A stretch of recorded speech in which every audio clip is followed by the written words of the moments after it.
Pero vamos también a cerrar la semana conversando de este libro, la biografía política de Mario Vargas Llosa, nuestro premio Nobel. A él lo conocemos ya como escritor. Ya como escritor se habló, se hablará hasta la eternidad. Premio Nobel de Literatura, integrante de la Real Academia Española, integrante también de la Academia de la Lengua Francesa, todos los lauros. Pero en el Perú también lo conocemos porque ha tenido sus avatares políticos, también ha participado en nuestra vida política y ha defendido también sus convicciones. Férreo defensor de las libertades, luchador constante contra las dictaduras y los autoritarismos, pero vamos a conversar de este libro, que justamente resume su vida en estos azares de la política. Vamos a conversar con su autor, Pedro Cateriano. Pedro Cateriano se encuentra con nosotros y con él vamos a conversar en estos momentos. Señor Pedro Cateriano, muy buenas noches, bienvenido. Buenas noches, señor. Encantado de estar con usted. Muchísimas gracias. Primero, agradecerle. Agradecerle como le tenemos que agradecer creo que todos los peruanos por haber aportado finalmente este libro que resume parte de la vida de Vargas Llosa, pero desde una esfera distinta, como usted lo llama, su otra gran pasión. Agradecerle porque esto va a perennizar más aún lo que es Vargas Llosa, señor Pedro Cateriano. ¿Cómo es que usted se animó y tomó finalmente este reto de resumir en este libro la vida política de Vargas Llosa? Bueno, señalo en la introducción del libro, esta era una deuda pendiente que tenía con Mario Vargas Llosa. Él escribió un libro magistral, El pez en el agua, donde narra capítulos de su vida y además de su campaña presidencial. Pero luego de culminada esta etapa, surgieron hechos, se falsificaron o tergiversaron situaciones y también aparecieron nuevos hechos que creo eran convenientes de ser detallados y por la punta de dejar un testimonio que nos aproxime a la verdad. Porque en muchos casos se ha caricaturizado, sobre todo en el Perú, la acción política de Mario Vargas Llosa, sobre todo luego del golpe de Estado del 5 de abril del año 92 que dio Alberto Fujimori.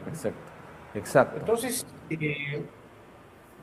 este es el motivo principal. Claro, el libro, la biografía política, no solo está circunscrita a la campaña presidencial, que es un capítulo, digamos, amplio en el libro, sino toda su evolución ideológica política desde su juventud hasta su reciente retiro, ¿no?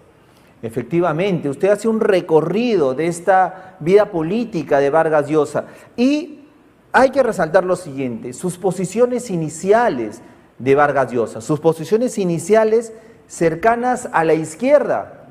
Me pareciera increíble ahorita, ¿no? Ahorita ver a un Vargas Llosa en su juventud, al inicio de su vida política, confiando en la izquierda y ahora, pues, en otros escenarios criticándola, justamente. Efectivamente, Vargas Llosa adhiere a la idea de izquierda de joven porque creía en el socialismo en libertad.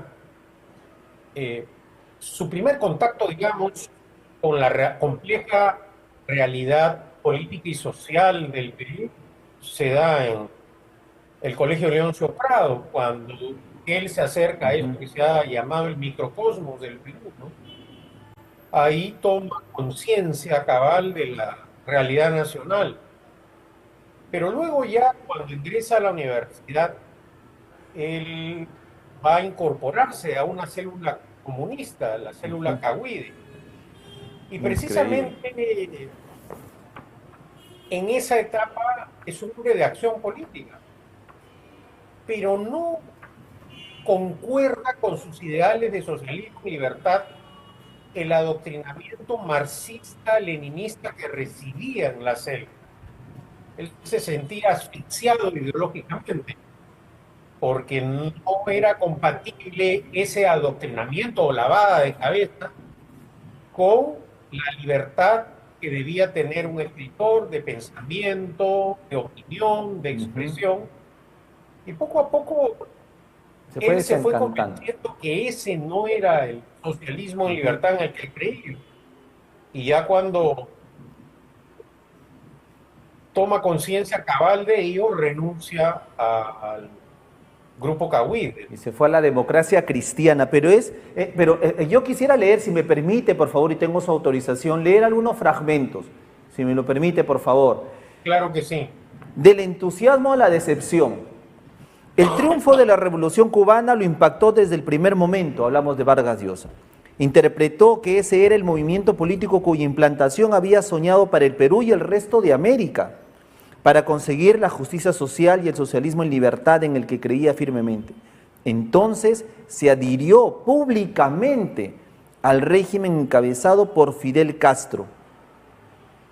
O sea, él no era un militante de izquierda solapado, no, era un militante de izquierda confeso en ese sentido. Y bueno, se adhirió a lo que era el movimiento Cahuide. O sea, Vargas Llosa ha estado en el centro, en el meollo de lo que era la izquierda en esos momentos.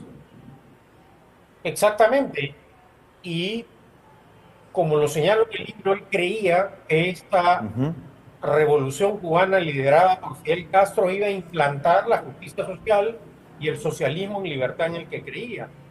Pero poco a poco Vargas Llosa tiene la capacidad de reflexionar y observar detenidamente el fenómeno ideológico y político que acontece en Cuba. La primera clarinada de alerta va a ser esa constatación de violación a los derechos humanos cuando observa que en los llamados UMAPs, Checoslovaquia, una especie de campos de concentración, Fidel Castro dispuso la detención de los homosexuales. Luego va a abrir un hecho político de trascendencia internacional. La Unión Soviética, que era el país más poderoso, que tenía todo el poder en la Europa Oriental, no hay que olvidar que en esa época imperaban las dictaduras comunistas en toda la Europa Oriental, invade Checoslovaquia. Sí, exacto. Y Vargas Llosa explica públicamente su condena a esta invasión con un famoso artículo, ¿no? El socialismo y los tanques, en donde discrepa, condena esta invasión y además expresa su desacuerdo con Fidel Castro, que en ese momento apoyó esa invasión, ¿no? Esta experiencia es importante resaltarla porque ya estaba en proceso la construcción del culto a la personalidad de Fidel Castro, ¿no? Y él se atreve a condenar esta invasión. Efectivamente, sigo leyendo algunos fragmentos pequeñitos nada más, si me permite, para reafirmar lo que usted nos dice. Vargas Llosa escribió en 1962, lo que estaba amenazado en Checoslovaquia era un socialismo de robots dirigidos desde Moscú, la censura de prensa, el abuso policial, la falta de crítica interna y una burocracia cancerosa que había sofocado toda iniciativa individual y a cuya sombra proliferaba la inmoralidad. ¿A dónde voy con esto? Que Vargas Llosa finalmente conoció desde dentro cómo era la izquierda, pudo verla, ¿no?, de cerca, y luego se decepciona. Y finalmente es allí donde se convierte, ¿cree usted?, en este defensor de la libertad, en este defensor de la democracia, en este defensor de la libertad de prensa, hasta la actualidad, señor Cateriano. Bueno, es un proceso. Luego ocurren otros dos hechos importantes. Uno que algunos lo interpretan como una anécdota. Vargas Llosa, no hay que olvidar, muy joven, tiene el reconocimiento de su obra literaria y su fama crece exponencialmente a nivel mediático, ¿no?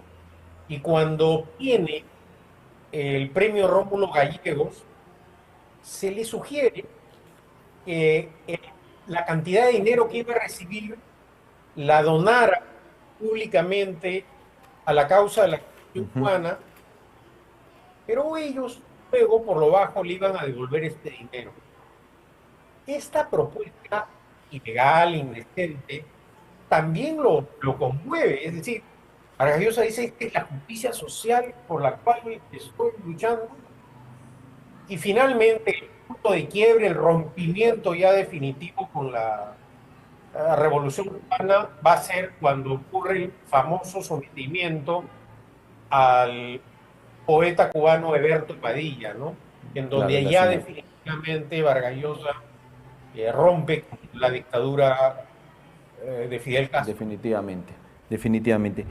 Cuando se frustra, yo decía, se frustra de todos estos hechos, él luego también ya de un proceso se convierte en este defensor de las libertades. Él entiende que la libertad es lo único que de alguna manera puede hacer que los pueblos tengan futuro, podemos decirle. Él allí empieza con toda ese mensaje. Exactamente, y es un proceso de honestidad intelectual.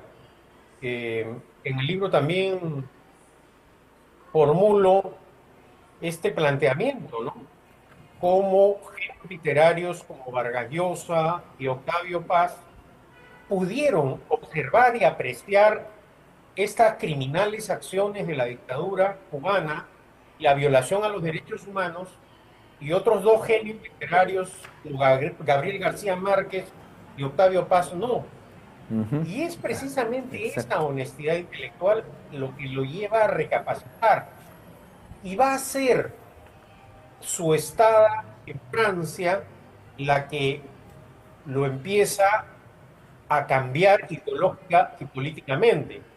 No hay que olvidar que su pensamiento guía durante su juventud fue Sartre. Y en Francia empieza a leer a otros autores, como Raymond Aron o Albert Camus, que pensaba diametralmente o de una forma diametralmente opuesta a la de Sartre, ¿no?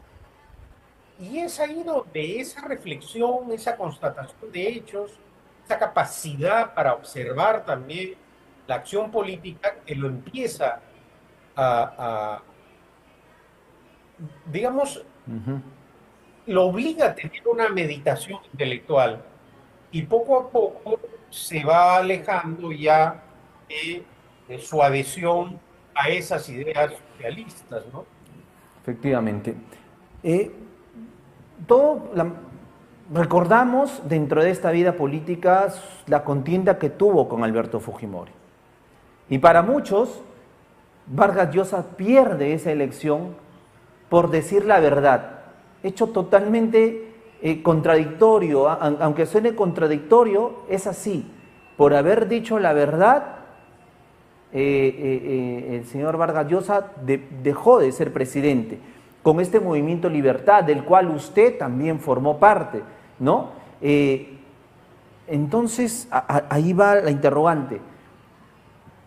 ¿Se quedó Vargas Llosa con esta rencilla, con este descontento por haber perdido esa elección, justamente por haber dicho la verdad, por haber dicho que él iba a liderar como presidente a la lucha contra el terrorismo, por justamente decir de que se necesitaba un cambio radical para el manejo de la economía?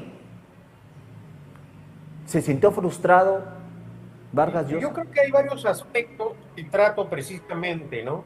Durante en el capítulo relativo a la campaña presidencial. Cuando Vargas Llosa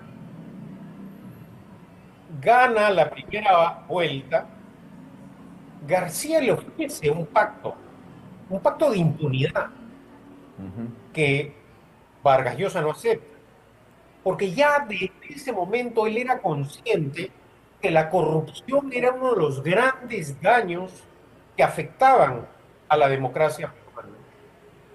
Y es por esa razón que no acepta este pacto de impunidad. Es más, Vargas Llosa, para evitar que Fujimori cayera en los brazos del APRA y de la izquierda, tiene una reunión con Fujimori y le plantea renunciar a participar en la segunda vuelta. Y ofrece apoyo del programa de gobierno que había trabajado el Frente Democrático y los técnicos. Pero eso no. Y bueno, efectivamente, Vargas Llosa había anunciado que la única forma de detener la hiperinflación que había destruido la economía del país, no hay que olvidar que el Perú tenía una inflación de más de 1.200.000%, Sí. carecía de reservas internacionales, había dejado de pagar la deuda externa, es decir, el primer gobierno aprista había destruido la economía del país. Y él dijo la única manera de frenar esta inflación era con el programa de ajuste o shock, como se le calificó. Y Fujimori, en su segunda vuelta, proclamó todo lo contrario, que no iba a aplicar el programa de ajuste y para ello contó con el apoyo de la izquierda y de los apristas Exacto. que finalmente lo llevaron al poder. Ahora, este libro por vez primera también da a conocer íntegramente el informe de la Comisión Senatorial, que es una investigación cuando se instaló el nuevo Parlamento, que probó cómo durante ese gobierno aprista se espió telefónicamente a Mario Vargas Llosa y a los dirigentes del Frente Democrático, entre ellos al presidente Belaúnde, que concurrió a esa comisión investigadora y ratificó que esas transcripciones habían sido diálogos telefónicos que él había sostenido. Entonces, ahí también se logra probar que el gobierno aprista ilícitamente usó armas para bloquear la victoria de Mario Vargas Llosa, ¿no? Yo creo que esta es una oportunidad para que se constate la veracidad de este informe, repito, que aprobó el Senado de la República, ¿no? Efectivamente, esas revelaciones usted las tiene aquí en este libro, Bibliografía Política, Vargas Llosa, su otra gran pasión. Yo no voy a seguir dando detalles, usted las está dando como para que quien desee ya entrar más en la historia, pues obviamente pueda acceder al libro. No, ya no voy a ser más infidente, discúlpeme usted, no lo voy a hacer. Pero No, vamos, vamos a seguir conversando. La vida política, luego entramos nuevamente al escenario ya de la cronología histórica, pero la vida política de Vargas Llosa ha influenciado en su literatura. ¿Usted ha podido hacer esa comparación tal vez? Hay un capítulo que se titula Cartógrafo del Poder, Exacto. en donde precisamente hago un recuento de su obra literaria, donde el tema del poder, de las dictaduras, de los abusos, y de su análisis también de dos dictaduras como fue la de Podría, que sirvió de materia para esa magistral novela total, Conversación en la Catedral, o La Fiesta del Chivo, ¿no? Ajá. Pero también La Guerra del Mundo, El Sueño del Celta, ¿no? Y es acaso por esa razón que al momento de anunciar la Academia Sueca que se le otorgaba el Premio Nobel de Literatura, lo califican pues como un cartógrafo del poder, ¿no? Y es que esa ha sido una constante preocupación y material para Seguir su escribiendo. tarea de escritor, de novelista, pero no solo de novelista, también como ensayista, ¿no es cierto? Ha escrito libros reflejando ese, digámoslo así, interés permanente por la complejidad, no solo de la realidad peruana, sino latinoamericana, ¿no? Vargas Llosa no solo ha sido un hombre de palabra, ha sido un hombre de acción. Y a lo largo de los años, ya cuando se adhiere a la doctrina liberal, luego de un proceso laborioso de estudio, porque no fue una acción automática, que Vargas Llosa pasó del socialismo al liberalismo. Fue todo un proceso Exacto. lento de maduración, de maduración intelectual, de estudio y de análisis de los principales intelectuales liberales que han influido en él. En el libro también hay un capítulo relativo a ello, ¿no? Que se titula La llamada de la tribu, que es el título del libro que él escribe de lo que denomina su autobiografía intelectual. ¿Acaso el principal aporte pedagógico que un intelectual ha hecho para divulgar el pensamiento liberal y convocar a jóvenes a través de esta lectura su acercamiento a la doctrina liberal, ¿no? Exacto, y en esa línea se ha mantenido. Vargas Llosa ha dicho, ¿no?, varias veces que los escritores no pueden mantenerse ajenos a la realidad política. Y él creo que es ese testigo fiel, ¿no?, de esa situación. Vargas Llosa, y usted también lo deja marcado en el libro, ha defendido que duda la democracia, y siempre lo ha hecho, pero siempre ha defendido la democracia en torno, por ejemplo, a estos regímenes populistas, demagógicos, y también usted lo deja en claro aquí. Ahora, yo quiero traer lo que usted ha escrito como parte de la historia a lo que estamos también viviendo ahora. Parece que el mensaje de Vargas Llosa en el transcurso del tiempo no ha cambiado, sigue siendo el mismo, ¿no? Defender nuestra democracia antes y defender nuestra democracia hoy. Ir contra estos populismos demagógicos que destruyen el país antes, como lo han hecho, y ahora ir también en esa lucha contra este populismo, esta demagogia, esta corrupción, para seguir, reitero, defendiendo nuestra democracia. Reitero, lo ha dicho antes y se puede reflejar ahora también, señor Cateriano. Sin duda alguna, y en eso Vargas Llosa ha sido absolutamente consecuente. Y uno de los aspectos que destaco en el libro es su condena a la dictadura como forma de gobierno, a las de izquierda y a las de derecha, a las civiles y a las militares, a las de larga duración y a las efímeras. Yo creo que este es uno de los grandes aportes como intelectual que ha hecho Vargas Llosa, no solo en el Perú, sino en América Latina, en Iberoamérica. Por eso ese reconocimiento internacional. Él, por ejemplo, en pleno apogeo de la dictadura de Hugo Chávez, viajó a Caracas, a Venezuela, para expresar activamente su solidaridad al sector democrático de los venezolanos que se estaba oponiendo a Hugo Chávez. ¿Qué necesidad tenía Vargas Llosa de ir en ese momento a Venezuela? Bueno, su compromiso, su solidaridad activa, repito. Y bueno, cuando llegó, sufrió el maltrato de la dictadura de Hugo Chávez. Hugo Chávez, envanecido, lo retó a un debate. Vargas Llosa aceptó ese debate. Y curiosamente, paradójicamente, luego Hugo Chávez se corrió.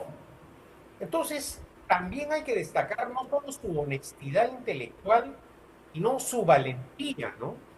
Y algo que está en el libro también es la cantidad de polémicas para defender sus puntos de vista y en los últimos años la cultura de la libertad que ha defendido Vargas Llosa, ¿no?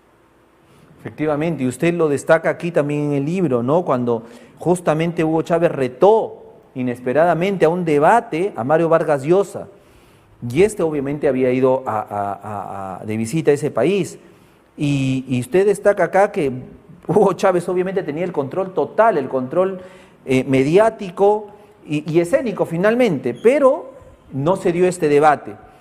Pero también dice aquí el libro, y voy a leer otro poquito con su autorización, por favor, cuando Vargas Llosa dice, creo que en América Latina, quienes creemos en la libertad, en la democracia, tenemos que salir a defender esos valores Además, forma parte también de la responsabilidad intelectual, no solo de un escritor, sino del ciudadano común y corriente, y no quiere vivir bajo una dictadura.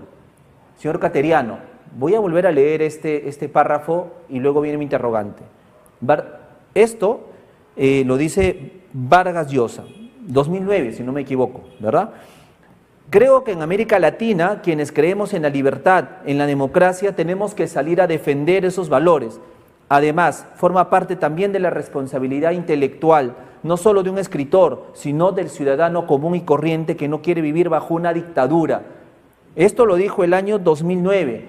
¿Podemos traer este extracto, señor Cateriano, al año que estamos, 2025, abril? Sin ninguna duda. Ya la dictadura venezolana que instauró Hugo Chávez, este año ha cumplido 25 años, bajo ahora el mandato de la dictadura criminal de Nicolás Maduro. Entonces, Vargas Llosa no se equivocó en su análisis. Y él no solo ha combatido la dictadura venezolana, la cubana, como ya sabemos, pero también la nicaragüense, la panameña, la de Pinochet, la de Fujimori, y en ese sentido él ha sido absolutamente ejemplar en su labor de luchar y condenar las aventuras tiránicas en América Latina. Y uno de los grandes males de América Latina y precisamente de la incultura democrática que predomina no solo en el Perú, sino en varios países, es la falta de convicciones democráticas. Y precisamente porque lo que ha imperado, y lo vemos en nuestro país, a lo largo del tiempo es la dictadura y no la democracia. Por esa razón, cuando hay crisis política, hay un sector de peruanos y latinoamericanos que reclama la mano dura, ¿no? El cachaco que ponga orden. Y lo que hemos visto es que las dictaduras no han solucionado los problemas de emergencia en América Latina y el Perú, ¿no? Comparado esto con el actual gobierno de Dina Boluarte y este Congreso, creo que cobra mucha relevancia. Sobre todo por el tema de la corrupción, ¿no? Es algo que Vargas Llosa ha enfrentado. Como mencionaba hace algún momento, él no pactó con Alan García la presidencia porque eso iba a significar la impunidad del gobierno aprista. Así como ha condenado, por ejemplo, los actos de corrupción de la dictadura de Fujimori y Montesinos. Y el tiempo le ha dado la razón. Porque estos gobiernos, la dictadura de Fujimori y Montesinos, han estado pues escandalosamente vinculados a la corrupción, ¿no? A lo largo del tiempo se ha tratado de caricaturizar la crítica, la firme crítica de Vargas Llosa, sobre todo durante la dictadura de Fujimori y Montesinos, intentando presentarlo como un odiador, ¿no? Pero hemos visto que sus hechos políticos refutan este argumento montado por el fujimontesinismo, ¿no? Vargas Llosa en las últimas elecciones ha demostrado su compromiso cívico con el Perú, su defensa de los valores democráticos, ¿no? En las elecciones, por ejemplo, que enfrentaron a Humala con Alan García, pidió votar tapándose la nariz por Alan García, precisamente la persona que usando su poder lícita y ilícitamente impidió que llegara a la presidencia de la República. Pero para él primero estaba la defensa del orden democrático y constitucional. Igualmente en las últimas elecciones generales, García, ante la amenaza de Pedro Castillo y sus iniciativas golpistas, con un partido vientre alquiler como Perú Libre, con una doctrina marxista, leninista, mariateísta, liderada por el hoy prófugo Vladimir Cerrón, admirador de la revolución cubana y de la dictadura, de la siniestra dictadura cubana, pidió el voto por la hija del dictador. Sí, el dictador que lo atacó, que lo persiguió, que lo calumnió, porque una vez más demostró su grandeza. Exacto. Y su compromiso cívico con el Perú, ¿no? Efectivamente, hay muchísimos otros episodios que usted recoge en esta obra, señor Cateriano, amigos televidentes, que creo que es muy conveniente y obviamente por siempre recordar a Vargas Llosa. Yo quiero terminar con esto, señor Cateriano. En diciembre del 2023, y usted lo consigna aquí, Vargas Llosa publica su última columna en el diario El País, en donde finalmente se despide como periodista, ¿no? Y se va pues ya al descanso merecido. Y le dedica también, ¿no?, su última obra a su familia, a su esposa, le dedico mi silencio. Y de esa manera se va, como usted lo señala, al merecido reposo del guerrero. Pero siempre, obviamente, va a estar atento a lo que ocurra con el Perú y lo que ocurra con los gobiernos de todo el mundo. Le agradezco muchísimo, señor Cateriano, por esta entrevista. Destacar, reitero, y agradecerle infinitamente por haber usted trabajado en esto, en esta obra. Reitero, que va a quedar, que se va a perennizar. Vamos a recordar un Vargas Llosa, no escritor solamente, sino también político. Estuvo en estos avatares políticos. Señor Cateriano, le agradezco muchísimo. ¿Y cuál sería finalmente el último mensaje que podría darnos en torno a la obra y en torno pues a la coyuntura que vivimos? Yo creo que la historia, a diferencia de los enemigos y adversarios que ha tenido Mario, sí lo va a reconocer y va a tener un lugar de importancia como defensor de la cultura de la libertad y además como un valeroso hombre de acción en defensa de los derechos humanos, ¿no? Que para Vargas Llosa la libertad es una sola, es indivisible. Y creo que esa ha sido una de las grandes tareas pedagógicas que ha realizado durante décadas, ¿no? Efectivamente, y su lucha férrea también como periodista a la defensa también de la libertad de prensa y de la labor de los periodistas. También creo que efectivamente, que fue una tarea que inició desde los 15 años y que hace 2 años la culminó, ¿no? Señor Cateriano, muchísimas gracias. Biografía política, Vargas Llosa, su otra gran pasión. Me imagino que vendrá a Trujillo en cualquier momento y la presentará. Sí. Por lo tanto, ya se encuentra ahí en varias librerías de la editorial, obviamente, Planeta. Señor Cateriano, muchísimas gracias. Muy buenas noches. Buenas noches, encantado. Muchísimas gracias. Bien, amigos.